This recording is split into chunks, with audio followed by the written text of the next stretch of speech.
You know those people, right? The colleagues, the creators, they just seem to operate on a totally different level. They get so much done, and it looks almost effortless, like magic. Well, it's not magic, and today we're going to pull back the curtain and show you the systems that make it all happen.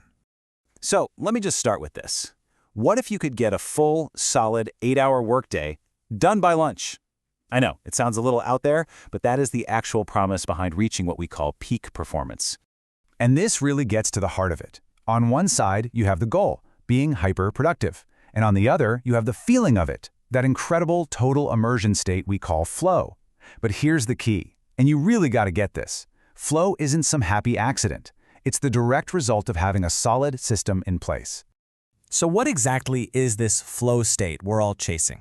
Well, you've probably felt it before. It's when you're completely in the zone. You're so absorbed in what you're doing that the rest of the world just kind of melts away. Time flies by, challenges feel exciting, not stressful.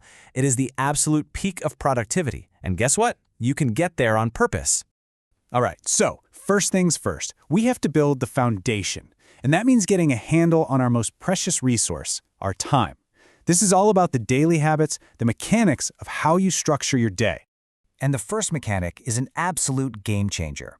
It's called time blocking.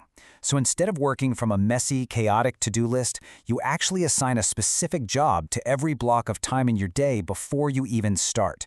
You're basically giving every minute a mission.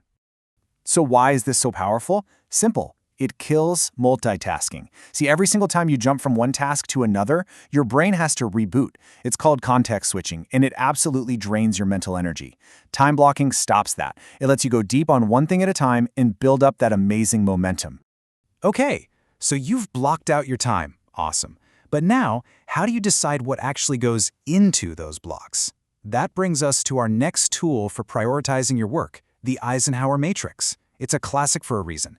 It forces you to look at every task and ask two simple questions. Is it urgent, and is it important? Let's start with the first box. If something is urgent, it has to be done right now, and it's important, it actually moves you toward your goals, the answer is easy. Do it. These are the fires you have to put out, the critical deadlines, no question. Now this next box, this is where the real progress happens. These are the things that are super important for your long-term success, but they aren't screaming for your attention yet. Think planning, learning, building relationships. The key here is to schedule them into your time blocks before they turn into urgent problems. The third quadrant. These are the sneaky ones. The tasks that feel urgent because they're buzzing and pinging, but they aren't actually important to your goals. A lot of emails and interruptions live here. The rule is simple. If you can hand it off to someone else, do it. Protect your focus. And finally, the junk drawer. The mindless scrolling, the busy work that accomplishes nothing. Matrix is ruthless here, and you should be too. These tasks need to be eliminated. Just cut them out. You'll be amazed at how much time and mental energy you get back. Okay, so we've got our daily actions dialed in, but what about the bigger picture? All the information, the ideas, the notes, the projects we're juggling. For that, you need a blueprint. You need what some people call a second brain. And that blueprint is a method called PARA. It is a brilliantly simple yet powerful way to organize all of your digital stuff. And the point isn't just to neatly file things away. It's to turn all that information into an active, useful library that helps you get things done. And you can see just how simple it is. PARA stands for Projects, Areas, Resources, and Archives. That's it. Every single piece of digital information you have, every note, every file, every article gets sorted into one of these 4 folders. It's clean, it's simple, and it works for everything. So let's break them down really quick. Projects are things you're actively working on that have a finish line. Areas are ongoing parts of your life you have to manage, like your health or your finances. Resources, that's your personal library of topics you're interested in. And archives, well, that's cold storage for anything that's done or on hold. See? Simple, clean, and so effective. So, we have the daily actions, and we have the big picture organizational blueprint. But here's the thing.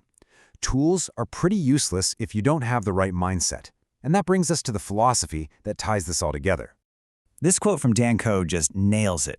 We're always looking for the next hack, the next secret, but real, lasting success and that feeling of flow, it comes from just doing the fundamentals over and over again. It's the boring stuff that compounds over time into actual mastery. And there's probably no better example of someone who lived and breathed this dedication to fundamentals than Steve Jobs. His principles weren't just for building a company, they were a whole philosophy on how to approach your work. Just think about this one core belief he had. Jobs was famous for saying that making something simple is actually harder than making it complex. And it's so true. It takes a ton of work to boil a messy idea down to its pure, understandable core. And that applies to everything: products, emails, even how you organize your own day. He also mastered the art of focusing on benefits, not just features. A feature is what something is. A benefit is what it does for you. Think about it. The difference between saying, "This has 1 gigabyte of storage," and "This holds 1,000 songs in your pocket." One is just a technical spec. The other connects with you on a human level. All right, so let's put all the pieces together. We have the daily tactics. We have the organizational system. And we have the guiding mindset. How does it all synthesize into one clear picture? Here it is, the peak performance equation. You need a system, like PARA, to organize everything. You need disciplined actions, like time blocking and the Eisenhower matrix, to actually execute. And you need a mindset focused on mastery and simplicity to guide everything you do. You combine those 3 things, and the result is exactly what we've been talking about, that incredible, productive flow state. So the real question isn't whether any of this works. It's, where are you going to start? Don't try to do everything all at once. Just pick one thing. What is the one boring fundamental? Maybe it's time blocking your day tomorrow, or just setting up those first 4 parafolders that you are going to start mastering today.